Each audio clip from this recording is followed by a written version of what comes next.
Oke, selamat pagi semuanya. Gimana kabarnya? Semoga selalu sehat ya.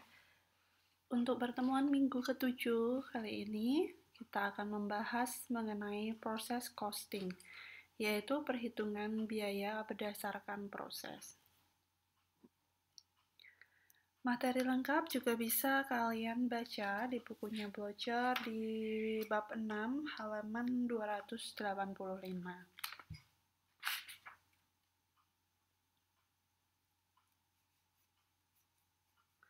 Oke, pada pertemuan kali ini ada beberapa hal yang akan kita pelajari terkait dengan proses costing. Yang pertama yaitu mengenai apa itu proses costing, kemudian menjelaskan menghitung unit ekuivalen, mendeskripsikan 5 tahapan perhitungan biaya berdasar proses, lalu terakhir mendemonstrasikan penggunaan metode rata-rata tertimbang. Baik, kalian 2 minggu lalu ya sudah mempelajari mengenai job costing. Nah, kemarin job costing atau biaya berdasar pesanan produknya adalah heterogen. Nah, bagaimana jika perusahaan ini adalah perusahaan yang memproduksi secara massal?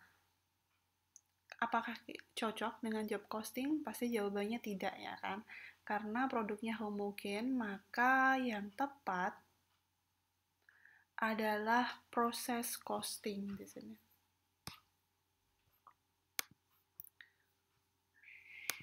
Ya, proses costing.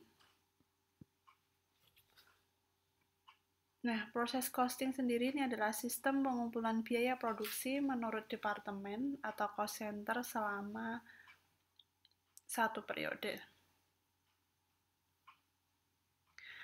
Metode harga pokok proses diterapkan oleh perusahaan yang produknya bersifat massal ya atau homogen. Contoh perusahaannya yang paling mudah kalian juga mengenal ya, misalkan Coca-Cola gitu kan, produknya kan homogen, massal gitu ya, itu menggunakan proses costing. Nah, beberapa karakteristik dari proses costing. Yang pertama, produk yang dihasilkan homogen dan massal. Kemudian proses produksi berlangsung terus-menerus. Biaya diakumulasi berdasarkan proses atau departemen. Kemudian biaya produksi dikumpulkan dan dicatat di setiap departemen dalam satu periode tertentu. Biaya per unit dihitung dengan cara biaya proses dibagi jumlah unit periode tertentu. Selanjutnya, barang jadi akan disimpan atau dicatat sebagai persediaan, kemudian pada akhir periode dibuat laporan harga pokok produk tiap departemen, di mana isinya adalah perhitungan harga pokok produk jadi dan yang dalam proses. Jadi ini di bukunya Blogger tidak ada, jadi ini saya rangkumkan dari beberapa sumber.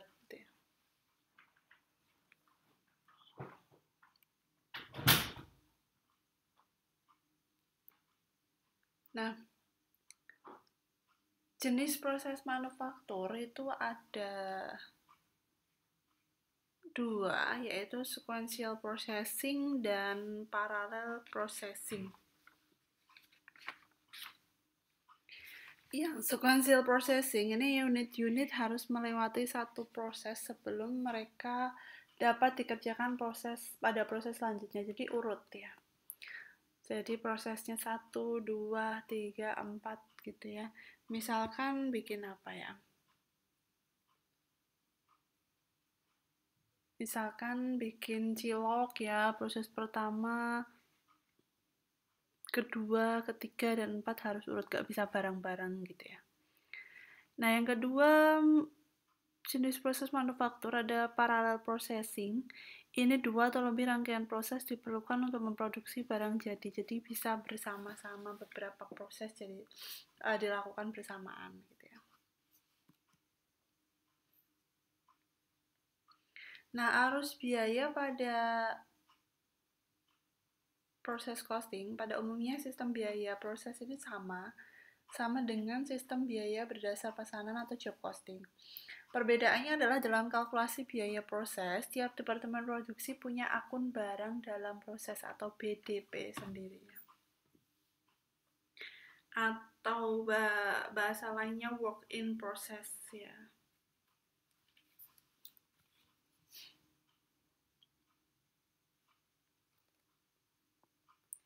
Oke, lalu aplikasi perhitungan proses. Tujuan utama dari menghitung biaya berdasar proses ini kan menghitung biaya per unit untuk melakukan proses tertentu dalam waktu tertentu agar dapat mendapatkan biaya per unit gabungan untuk semua unit produk yang diproses dalam periode terkait, termasuk untuk barang dalam proses pada awal dan akhir periode akuntansinya.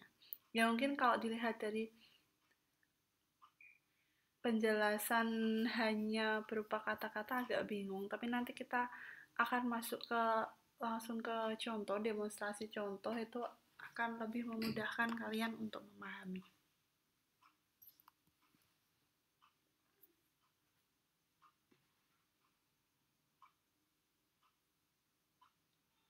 Oke, selanjutnya problem perhitungan biaya per unit.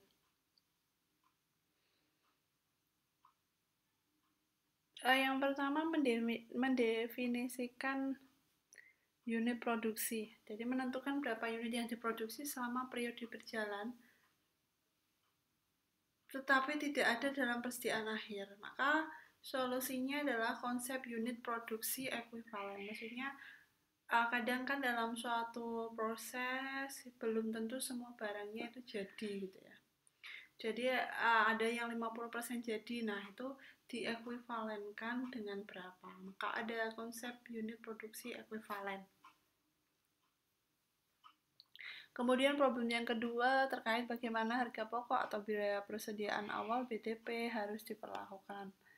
Apakah dikumpulkan, dipisah, atau ditransfer? Ini kaitannya dengan mau pakai metode weighted average atau first in first out. Jadi ada dua metode, WA atau weighted average dan first in first out, FIFO ya. Tapi nanti yang akan saya jelaskan di sini yang metode weighted average karena ini relatif lebih mudah dipahami. Baik, kita lanjutkan ke langkah perhitungan biaya proses. Ada 5 langkah atau tahapan ya. Yang pertama menghitung unit fisik. Nah, kalau di buku kalian dikatakan menganalisis arus fisik dari unit produksi. Kemudian tahap yang kedua menghitung unit ekuivalen untuk setiap elemen biaya produksi. Tahap yang ketiga menentukan total biaya untuk setiap elemen biaya produksi. Tahap yang keempat menghitung biaya per unit ekuivalen untuk setiap elemen biaya produksi. Yang selanjutnya menghitung pembebanan biaya, ya, membebankan total biaya produksi ke unit yang telah selesai dan persediaan akhir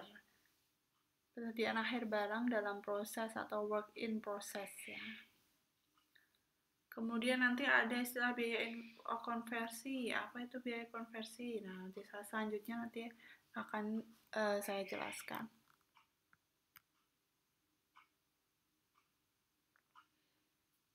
Oke, tadi dikenal istilah unit ekuivalen.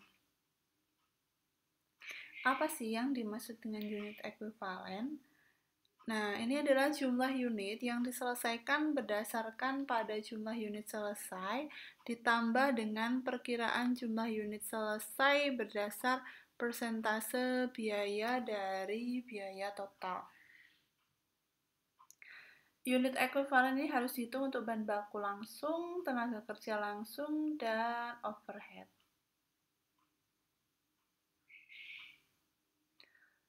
Nah, khusus tenaga kerja langsung dan overhead, biasanya perhitungan unit ekuivalennya dapat jadi 1. Ya, karena di beberapa pabrik atau perusahaan, tenaga kerja langsung tidak signifikan jumlahnya, Kemudian overhead biasanya dibebankan berdasar jam tenaga kerja langsung, sehingga perusahaan hanya membedakan antara BPL atau bahan baku langsung dan biaya konversi. Nah, biaya konversi ini adalah di sini. Biaya konversi ini adalah tenaga kerja langsung ditambah overhead pabrik. Jadi diringkas gitu ya, bahan baku sama biaya konversi.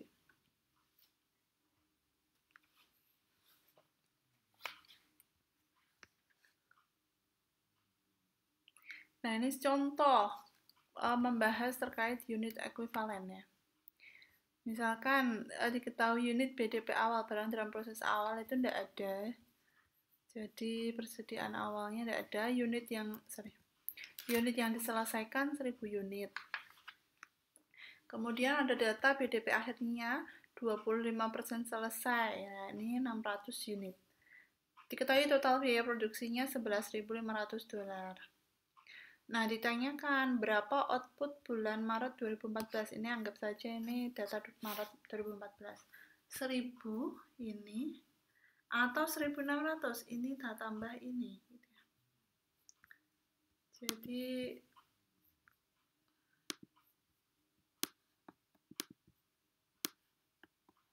apakah 1000, apakah 1600 atau yang lain? Nah, ini terkait dengan unit ekuivalen.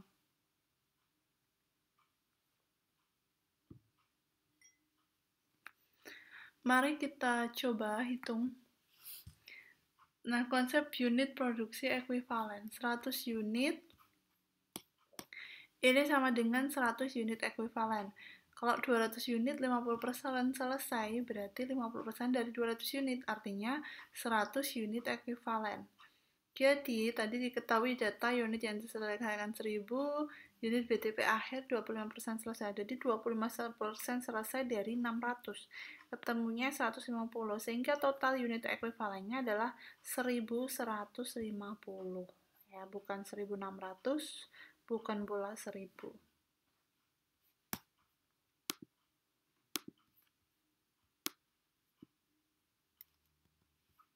Gitu ya. Nih.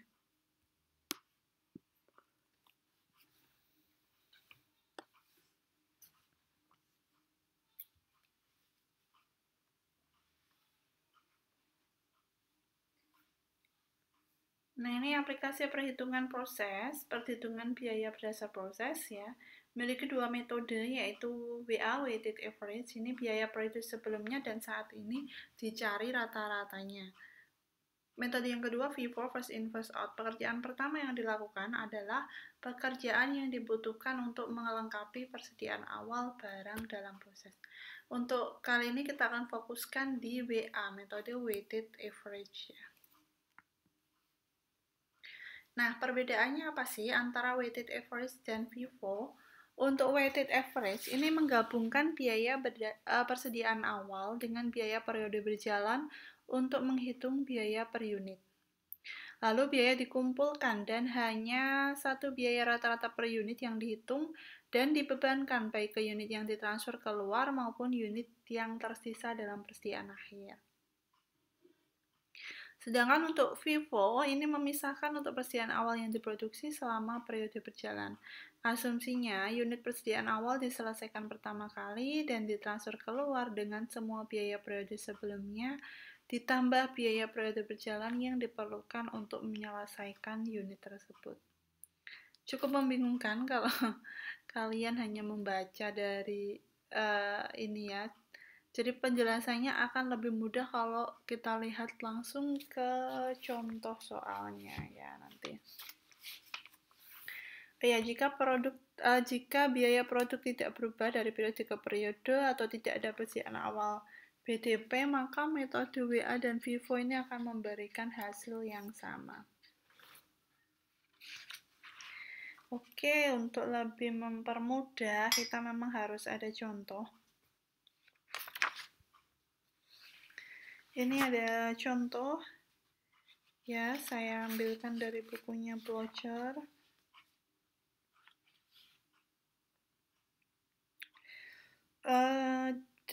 Contohnya ini dari halaman 293 kayaknya.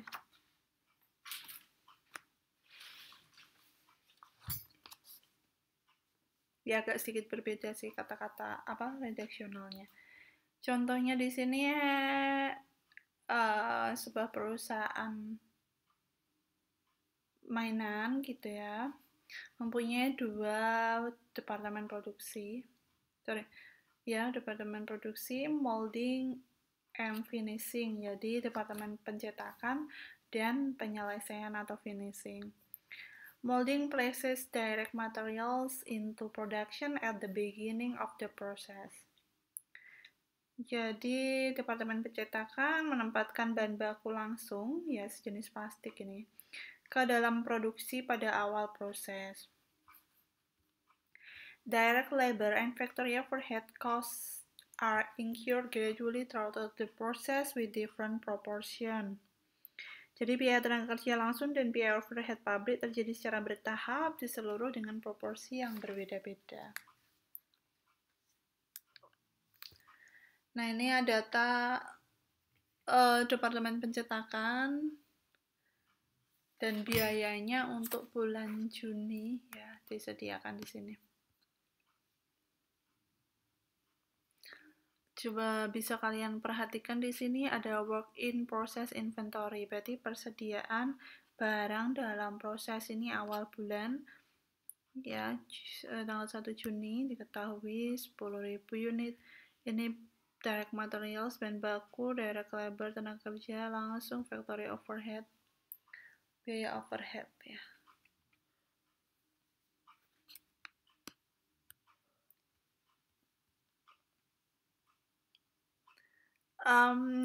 Jangan lupa kalian perhatikan satuannya juga di sini, misalkan work in process inventory-nya ini satuannya unit ya.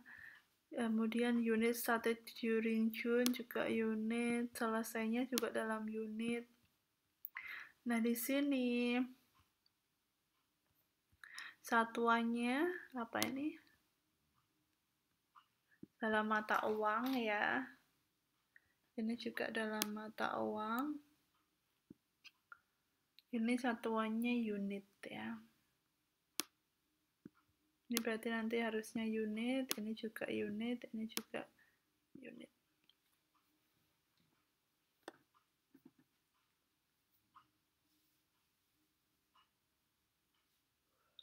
Ini data awal di sini.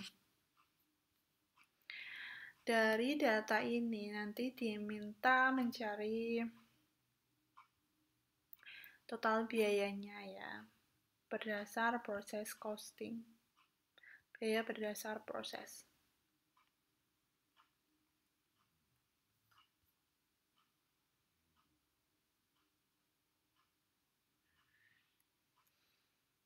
Oke.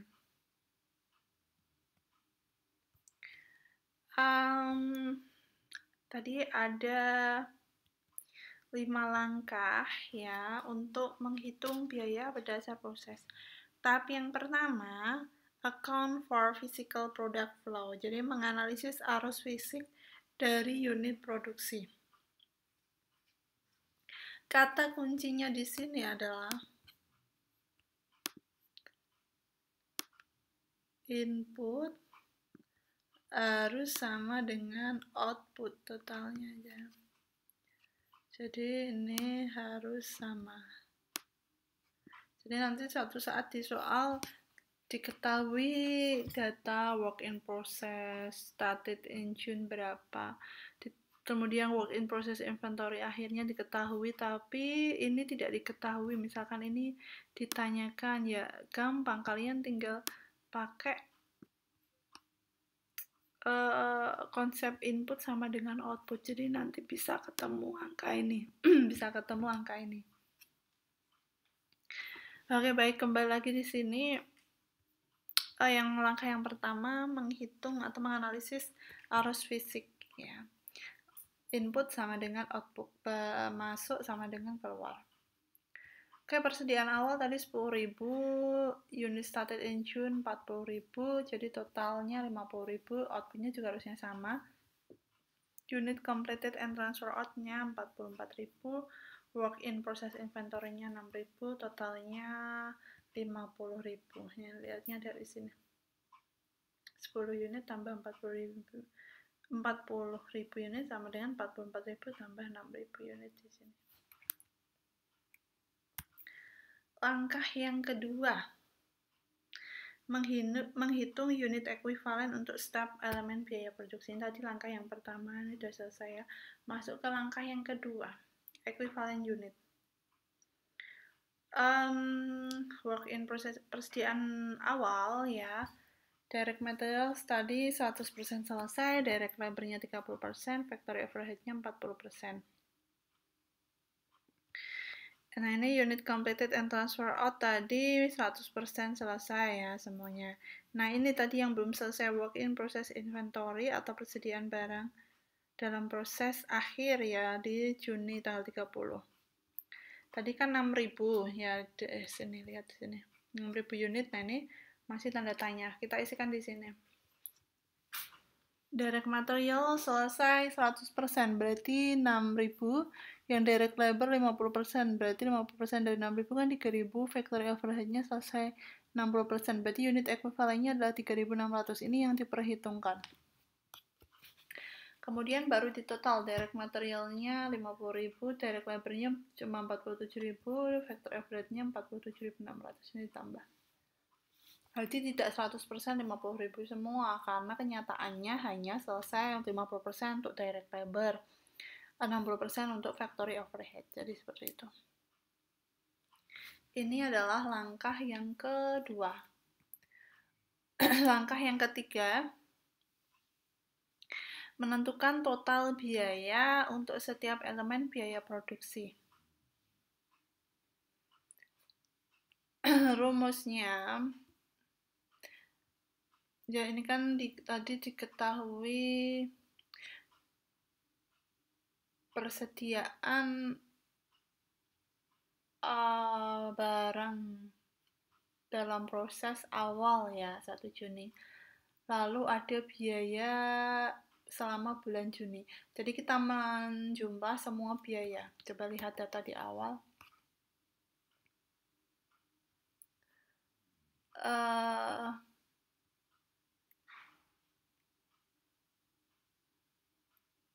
Di sini ini datanya ya. Yang biaya-biaya ditambah ini biaya-biaya. Ya, work in process inventory Juni tanggal 1 ditambah cost added during June. Sini. Adalah total cost-nya. Maka ketemu direct material 10.000 tambah 44.000, 54.000. Direct labor-nya 1.060 tambah 22440 ketemu 2.300 dan seterusnya di sini totalnya.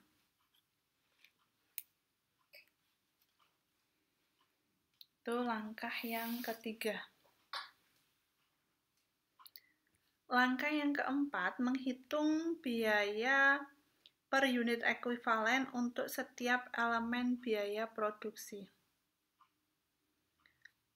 Calculate cost per equivalent unit for each cost element. Jadi intinya adalah tadi sudah langkah 3 ya, langkah 3 udah ketemu, dibagi dengan langkah yang kedua. Langkah kedua tadi kan mencari unit ekuivalen, nah ketemu di sini. Nah itu unitnya. Jadi total direct material di langkah ketiga tadi 54.000 dibagi unit ekuivalennya ketemu di step kedua tadi 50.000. 54.000 dolar dibagi 50.000 ketemu 1,08 dolar ya per unit biayanya. Yang untuk direct labor-nya 0,5 dolar per unit, factory overhead-nya 0,95 dolar per unit. Nah, ini kalau di total 2,53 dolar per unit. Ini langkah yang keempat. Langkah keempat itu adalah langkah 3 dibagi langkah yang kedua. Terakhir, cost assignment atau pembebanan biaya. Tadi unit yang selesai, equivalent unit diketahui ya di langkah yang kedua. Kemudian equivalent unit cost ini tadi langkah yang keempat ya. Ya, unit yang komplit itu 44.000 unit. Equivalent unit cost-nya 2,53 dari mana? Dari sini ya, yang total. Ketemu 111.320 total. Nah, sekarang yang direct material, direct labor, sama factory overhead-nya. Direct materialnya kan tadi 6.000 unit ekuivalen, biayanya, cost-nya 1,08 dari sini ya. Totalnya ending work in process ya, terakhir 6.480. Ketemu juga total di sini. Begitu pula direct labor sama factory overhead dihitung. Dari data ini juga ya cost-nya. Masuk di sini, akhirnya ketemu ending work in process ya, ketemu 11.400, yang completed and transfer out 111.320. Kemudian di total ditambahkan, maka total biayanya ya 122.720. Ini biaya berdasarkan proses ya, hasil perhitungannya total biayanya adalah 122.720.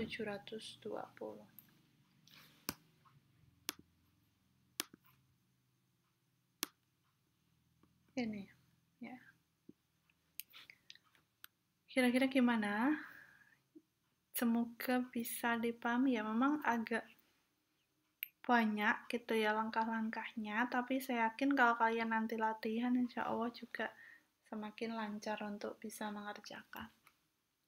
Coba kita lihat dulu ya, 122.720. Sama nggak ya dengan data awal ya, harusnya sama ya. Ini kan 12.680, ini 110.640, ketemunya 122 sekian. Cuma yang membedakan yaitu di pembebanannya ya. Jadi ternyata yang untuk direct material di work in process atau persediaan barang terakhir itu 6.480, yang direct labor $1.500, yang factory overhead itu biayanya $3.420 gitu ya. Jadi lebih ke pembebanan biayanya gitu ya. Oke, saya rasa cukup sekian. Terima kasih, nanti kita lanjutkan diskusi. Semoga bermanfaat. Bye.